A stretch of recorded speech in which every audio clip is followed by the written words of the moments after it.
রাধে কৃষ্ণ বন্ধুরা, কেমন আছেন আপনারা? আশা করি সবাই ভালো আছেন। আজকে আবার একটা নতুন ভিডিও নিয়ে হাজির হয়ে গেছি। ভিডিওটি শেষ অবধি দেখার অনুরোধ রইল। আজকের গল্প শরৎচন্দ্র চট্টোপাধ্যায়ের মেজদিদি। আজকে গল্পের চতুর্থ পর্ব বা শেষ পর্ব। রাত্রে হেমাঙ্গিনী স্বামীকে ডাকাইয়া আনিয়া কাঁদো কাঁদো গলায় বলিল, কোনোদিন তো তোমার কাছে কিছু চাইনি, আজ এই অসুখের উপর একটা ভিক্ষা চাইছি, দেবে? বিপিন সস্নিগ্ধ কণ্ঠে প্রশ্ন করিলেন, কি চাই? হেমাঙ্গিনী বলিল, কেষ্টকে আমাকে দাও, ও বেচারি বড় দুঃখী, মা বাপ নেই, ওকে ওরা মেরে ফেলছে, এ আর আমি চোখে দেখতে পারছি নে। বিপিন মৃদু হাসিয়া বলিলেন, তাহলে চোখ বুজে থাকলেই তো হয়। স্বামীর এই নিষ্ঠুর বিদ্রূপ হেমাঙ্গিনীকে শুল দিয়া বিঁধিল। অন্য কোনো অবস্থায় সে ইহা সইতে পারিত না, কিন্তু আজ নাকি তাহার দুঃখে প্রাণ বাহির হইতেছিল। তাই সহ্য করিয়া লইয়া হাত জোর করিয়া বলিল, তোমার দিব্যি করে বলছি, ওকে আমি পেটের ছেলের মতো ভালোবেসেছি। দাও, আমাকে মানুষ করি, খাওয়াই পড়াই, তারপরে যা ইচ্ছে হয় তোমাদের তাই করো। বড় হলে আমি একটা কথাও কব না। বিপিন একটুখানি নরম হইয়া বলিলেন, ও কি আমার গোলার ধান চাল যে তোমাকে এনে দেব? পরের ভাই পরের বাড়ি এসেছে, তোমার মাঝখানে পড়ে এত দরদ কিসের জন্য? হেমাঙ্গিনী কাঁদিয়া ফেলিল। খানিক পরে চোখ মুছিয়া বলিল, তুমি ইচ্ছে করলেই বর ঠাকুরকে বলে দিদিকে বলে স্বচ্ছন্দে আনতে পারো। তোমার দুটি পায়ে পড়ছি, দাও তাকে। বিপিন বলিলেন, আচ্ছা, তাই যদি হয়, আমি বা এত বড় মানুষ কিসের যে তাকে প্রতিপালন করব? হেমাঙ্গিনী বলিল, তুমি আগে আমার একটা তুচ্ছ কথাও ঠেলতে না। এখন কি অপরাধ করেছি যে যখন এমন করে জানাচ্ছি, বলছি সত্যি আমার প্রাণ বার হয়ে যাচ্ছে, তবু এই সামান্য কথাটা রাখতে চাইছো না? সে দুর্ভাগা বলে কি তোমরা সকলে মিলে তাকে মেরে ফেলবে? আমি তাকে আমার কাছে আসতে বলবো, দেখি ওরা কি করেন। বিপিন এবার রুষ্ট হইলেন, বলিলেন, আমি খাওয়াইতে পারবো না। হেমাঙ্গিনী কহিল, আমি পারবো। আমি কি বাড়ির কেউ নই যে নিজের ছেলেকে খাওয়াতে পারবো না? আমি কালই তাকে আমার কাছে এনে রাখবো। দিদিরা জোর করেন তো আমি তাকে থানায় দারোগার কাছে পাঠিয়ে দেব। স্ত্রীর কথা শুনিয়া বিপিন ক্রোধে অভিমানে ক্ষণকাল অবাক হইয়া থাকিয়া বলিলেন, আচ্ছা, সে দেখা যাবে, বলিয়া বাহির হইয়া গেলেন। পরদিন প্রভাত হইতেই বৃষ্টি পড়িতেছিল। হেমাঙ্গিনী জানলাটা খুলিয়া দিয়া আকাশের পানে চাহিয়াছিলেন। সহসা পাঁচুগোপালের উচ্চ কণ্ঠস্বর কানে গেল। সে চেঁচাইয়া বলিতেছিল, মা, তোমার গুণধর ভাই জলে ভিজতে ভিজতে এসে হাজির হয়েছে। ঠ্যাংরা কোথায় রে? যাচ্ছি আমি, বলিয়া কাদম্বিনী হুঙ্কার দিয়া ঘর হইতে বাহির হইয়া মাথায় গামছা দিয়া দ্রুতপদে সদর বাড়িতে ছুটিয়া গেলেন। হেমাঙ্গিনীর বুকটা যেন কাঁপিয়া উঠিল। ললিতকে ডাকিয়া বলিলেন, যা তো বাবা, ও বাড়ির সদরে দেখ তো তোর কেষ্টমামা কোথা থেকে এলো। ললিত ছুটিয়া চলিয়া গেল এবং খানিক পরে ফিরিয়া আসিয়া কহিল, পাঁচুদা তাকে নাড়ুগোপাল করে মাথায় দুটো থান ইট দিয়ে বসিয়ে রেখেছে। হেমাঙ্গিনী শুষ্ক মুখে জিজ্ঞাসা করিলেন, কি করছিল সে? ললিত বলিল, কাল দুপুরবেলা তাকে তাগেদা করতে পাঠিয়েছিল গয়লাদের কাছে। 3 টাকা আদায় করে নিয়ে পালিয়েছে, সব খরচ করে এই আসছে। হেমাঙ্গিনী বিশ্বাস করিলেন না, বলিলেন, কে বললে সে টাকা আদায় করেছিল? লক্ষণ গয়লা নিজে এসে বলে গেছে, বলিয়া ললিত পড়িতে চলিয়া গেল। ঘণ্টা 2-3 আর কোনো গোলযোগ শোনা গেল না। বেলা 10টার সময় রাঁধুনি খান কতক রুটি দিয়া গিয়াছিল।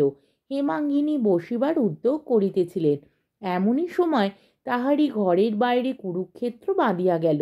বড় গিন্নির পশ্চাদে পাঁচুগোপাল কেষ্টর কান ধরিয়া হিড় হিড় করিয়া টানিয়া আনিতেছে, সঙ্গে বড় কর্তাও আছেন। মেজকর্তাকেও আনিবার জন্য দোকানে লোক পাঠানো হইয়াছে।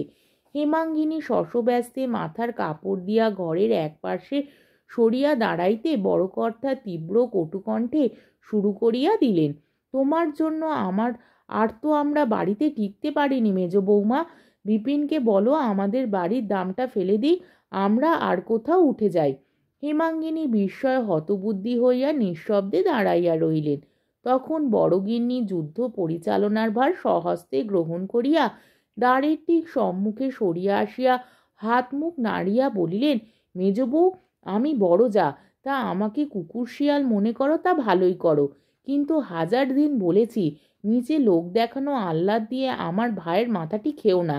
কেমন এখন ঘটলো তো?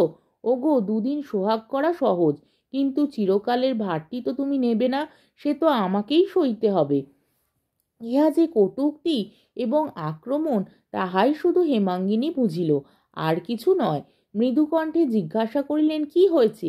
কাদম্বিনী আরও বেশি হাত মুখ নাড়িয়া কহিলেন, বেশ হয়েছে, খুব চমৎকার হয়েছে। তোমার শেখানোর গুণে আদায় টাকা চুরি করতে শিখেছে। আর কদিন কাছে ডেকে আরও 2টো শলা পরামর্শ দাও, তাহলে সিন্দুক ভাঙবে, শীত কাটতেও শিখবে।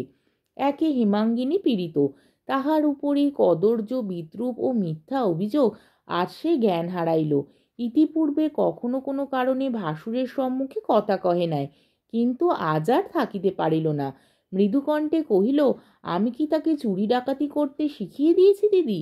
কাদম্বিনী স্বচ্ছন্দে কহিলেন, কেমন করে জানবো কি তুমি শিখিয়ে দিয়েছ না দিয়েছ?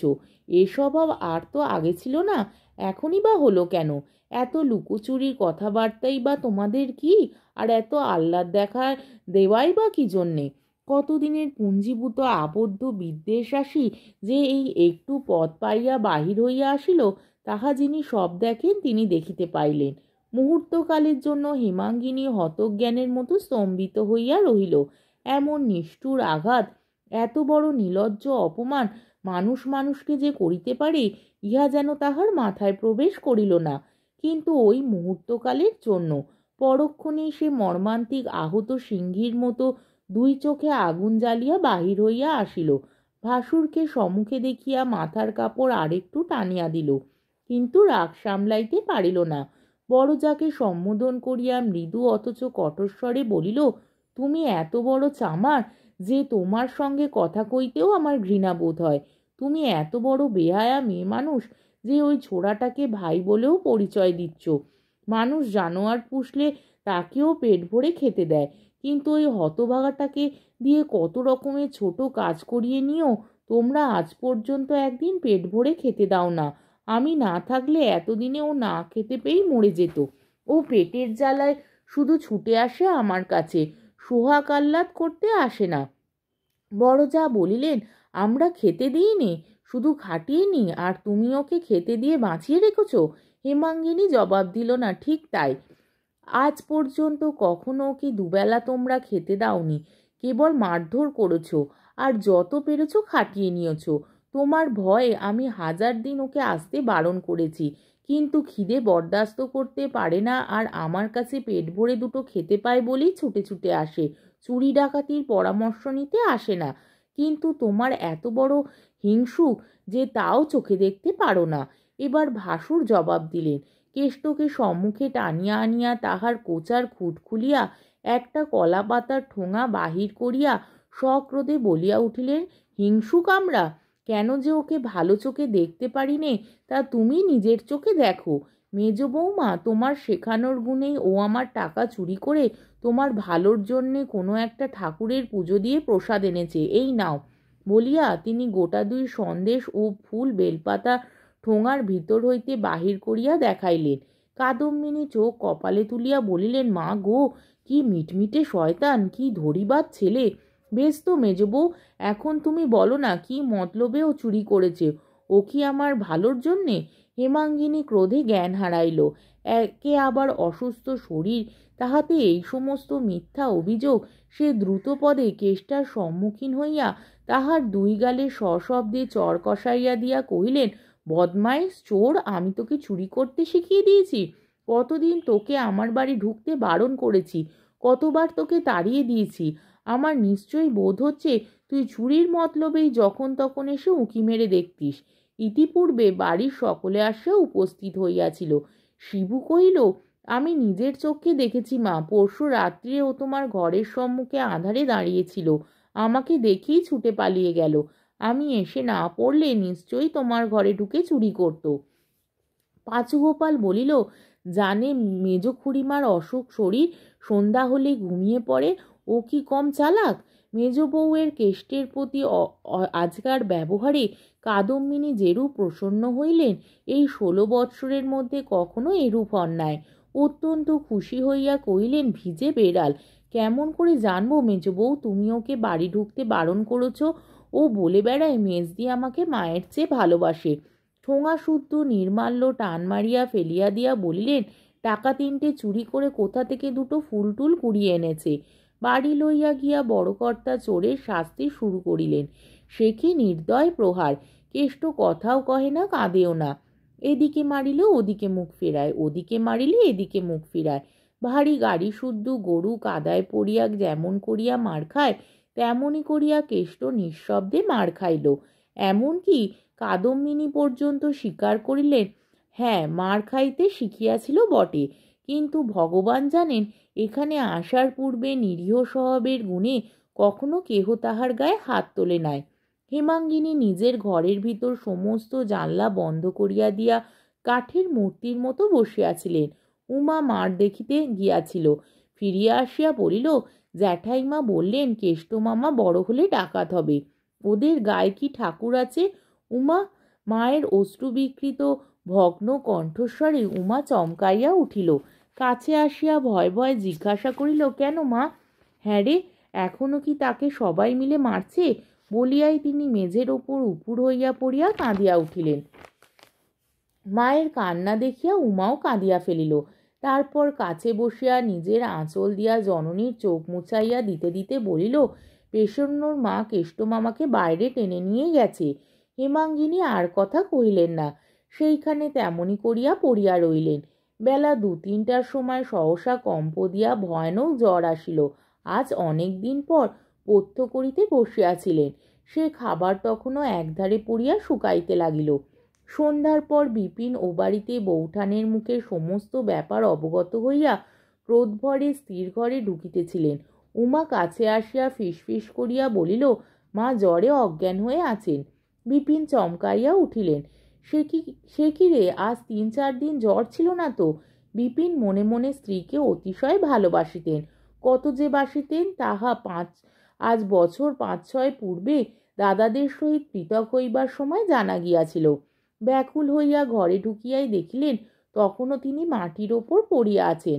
ব্যস্ত হইয়া শয্যায় তুলিবার জন্য গায়ে হাত দিতেই হেমাঙ্গিনী চোখ মেলিয়া এক মুহূর্ত স্বামীর মুখের পানে চাইয়া থাকিয়া অকস্মাৎ 2 পা জড়াইয়া ধরিয়া কাঁদিয়া উঠিলেন, কেষ্টকে আশ্রয় দাও, নইলে এ জ্বর আমার সারবে না। মা দুর্গা আমাকে কিছুতে মাপ করবেন না। বিপিন পা ছাড়াইয়া লইয়া কাছে বসিয়া স্ত্রীর মাথায় হাত বুলাইয়া সান্ত্বনা দিতে লাগিলেন। হেমাঙ্গিনী বলিলেন, দেবে? বিপিন সজল চক্ষু হাত দিয়া মুছিয়া বলিলেন, তুমি যা চাও তাই হবে, তুমি ভালো হয়ে ওঠো। হেমাঙ্গিনী আর কিছু বলিলেন না, বিছানায় উঠিয়া শুইয়া পড়িলেন। জ্বর রাত্রেই ছাড়িয়া গেল। পরদিন সকালে উঠিয়া বিপিন ইহা লক্ষ্য করিয়া পরম আহ্লাদিত হইলেন। হাত মুখ ধুইয়া কিছু জলযোগ করিয়া দোকানে বাহির হইতেছিলেন। হেমাঙ্গিনী আসিয়া বলিলেন, মার খেয়ে কেষ্টর ভারী জ্বর হয়েছে, তাকে আমি আমার কাছে নিয়ে আসছি। বিপিন মনে মনে অত্যন্ত বিরক্ত হইয়া বলিলেন, তাকে এ বাড়িতে আনবার দরকার কি? যেখানে আছে সেখানেই থাক না। হেমাঙ্গিনী ক্ষণকাল স্তম্ভিত হইয়া বলিলেন, কাল রাত্রে যে তুমি কথা দিলে তাকে আশ্রয় দেবে। বিপিন অবজ্ঞা ভরে মাথা নাড়িয়া বলিলেন, হ্যাঁ, সে কে যে তাকে ঘরে এনে পুষতে হবে, তুমি যেমন কাল রাত্রে স্ত্রীকে অত্যন্ত অসুস্থ দেখিয়া যাহা স্বীকার করিয়াছিলেন, আজ সকালে তাহাকে সুস্থ দেখিয়াই তাহা তুচ্ছ করিয়া দিলেন। ছাতাটা বগলে চাপিয়া উঠিয়া দাঁড়াইয়া বলিলেন, পাগলামি করো না, দাদারা ভারী চটে যাবেন। হেমাঙ্গিনী শান্ত দৃঢ়কণ্ঠে কইলেন, দাদারা চটে গিয়ে কি তাকে খুন করে ফেলতে পারেন না? আমি নিয়ে এলে সংসারে কেউ তাকে আটকে রাখতে পারে? আমার 2টি সন্তান ছিল, কাল থেকে 3টি হয়েছে, আমি কেষ্টর মা। আচ্ছা, সে তখন দেখা যাবে, বলিয়া বিপিন চলিয়া যাইতেছিল। হেমাঙ্গিনী সম্মুখে আসিয়া দাঁড়াইয়া বলিলেন, এ বাড়িতে তাকে আনতে দেব না। সরো সরো, কি পাগলামি করো, বলিয়া বিপিন চোখ রাঙাইয়া চলিয়া গেলেন। হেমাঙ্গিনী ডাকিলেন, শিবু, একটা গরুর গাড়ি ডেকে আন, আমি বাপের বাড়ি যাব। বিপিন শুনিতে পাইয়া মনে মনে হাসিয়া বলিলেন, ইস, ভয় দেখানো হচ্ছে। তারপর দোকানে চলিয়া গেলেন। কেষ্ট চণ্ডীমণ্ডপের একধারে ছেঁড়া মাদুরের ওপর জ্বরে, গায়ের ব্যথায় এবং বোধ করি বুকের ব্যথায় আচ্ছন্নের মতো পড়িয়াছিল। হেমাঙ্গিনী ডাকিলেন, কেষ্ট। কেষ্ট যেন প্রস্তুত হইয়াছিল। এইবারে তড়াক করিয়া উঠিয়া বসিয়া বলিল, মেজদি। পরক্ষণে সলজ্জ হাসিতে তাহার মুখ ভরিয়া গেল, যেন তাহার কোনো অসুখ বিসুখ নাই। এইভাবে মহা উৎসাহে উঠিয়া দাঁড়াইয়া কোচা দিয়া ছেঁড়া মাদুর ঝাড়িতে ঝাড়িতে বলিল, বসো। হেমাঙ্গিনী তাহার হাত ধরিয়া বুকের কাছে টানিয়া আনিয়া বলিলেন, আর তো বসবো না দাদা, আয় আমার সঙ্গে। আমাকে বাপের বাড়ি আজ তোকে পৌঁছে দিতে হবে যে, চল। বলিয়া কেষ্ট তাহার ভাঙা ছড়িটা বগলে চাপিয়া লইল এবং ছেঁড়া গামছাখানা কাঁধে ফেলিল। নিজেদের বাড়ির সদরে গোজান দাঁড়াইয়াছিল। হেমাঙ্গিনী কেষ্টকে লইয়া চড়িয়া বসিলেন। গাড়ি যখন গ্রাম ছাড়াইয়া গিয়াছে তখন পশ্চাতে ডাকাডাকি চিৎকারে গাড়োয়ান গাড়ি থামাইল। ঘরমাক্ত কলেবরে আরক্ত মুখে বিপিন আসিয়া উপস্থিত হইলেন। সভয় প্রশ্ন করিলেন, কোথায় যাও মেজবউ? হেমাঙ্গিনী কেষ্টকে দেখাইয়া বলিল, এদের গ্রামে। কখন ফিরবে? হেমাঙ্গিনী গম্ভীর দৃঢ়কণ্ঠে উত্তর দিল, ভগবান যখন ফেরাবেন তখনই ফিরব। তার মানে? হেমাঙ্গিনী পুনরায় কেষ্টকে দেখাইয়া বলিল, কখনো যদি কোথাও এর আশ্রয় জোটে তবেই তো একা ফিরে আসতে পারবো, না হয় একে নিয়েই থাকতে হবে। বিপিনের মনে পড়িল সেদিনেও স্ত্রীর এমনই মুখের ভাব দেখিয়াছিলেন এবং এমনই কণ্ঠস্বরই শুনিয়াছিলেন, যেদিন মতি কামারের নিঃসহায় ভাগিনের বাগানখানি বাঁচাইবার জন্য তিনি একাকী সমস্ত লোকের বিরুদ্ধে দাঁড়াইয়াছিলেন। মনে পড়িল এই মেজবউ সে নয় যাহাকে চোখ রাঙাইয়া টলানো যায়। বিপিন নম্রস্বরে বললেন, মাপ করো মেজবউ, বাড়ি চলো। হেমাঙ্গিনী হাত জোর করিয়া কহিলেন, আমাকে তুমি মাপ করো, কাজ না সেরে আমি কোনো মতেই বাড়ি ফিরতে পারবো না। বিপিন আর এক মুহূর্ত স্ত্রীর শান্ত দৃঢ় মুখের পানে নিঃশব্দে চাহিয়া রহিলেন। তাহার পর সহসা সম্মুখে ঝুঁকিয়া পড়িয়া কেষ্টর ডান হাতটা ধরিয়া ফেলিয়া বলিলেন, কেষ্ট, তোর মেজদিকে তুই বাড়িতে ফিরিয়ে নিয়ে আয় ভাই। শপথ করছি আমি বেঁচে থাকতে তোদের দুই ভাই বোনকে আজ থেকে কেউ পৃথক করতে পারবে না। আয় ভাই, তোর মেজদিকে নিয়ে আয়। আজকের ভিডিওটি এখানেই শেষ হলো। আমার ভিডিওটি যদি আপনাদের ভালো লেগে থাকে তাহলে আমাকে কমেন্টের মাধ্যমে আপনাদের মূল্যবান মতামত অবশ্যই জানাবেন এবং আমার ভিডিওটিকে লাইক ও শেয়ার করার ও আমার চ্যানেলটিকে সাবস্ক্রাইব করারও অনুরোধ রইল। তাহলে আজকের ভিডিওটা এই অবধি। পরের দিন আবার অন্য কোনো গল্প নিয়ে হাজির হয়ে যাব। ততক্ষণ পর্যন্ত আপনারা সবাই ভালো থাকবেন, সুস্থ থাকবেন, সাবধানে থাকবেন এবং আমার ভিডিওটি দেখতে থাকবেন। তাহলে আজকে আসি। রাধে কৃষ্ণ।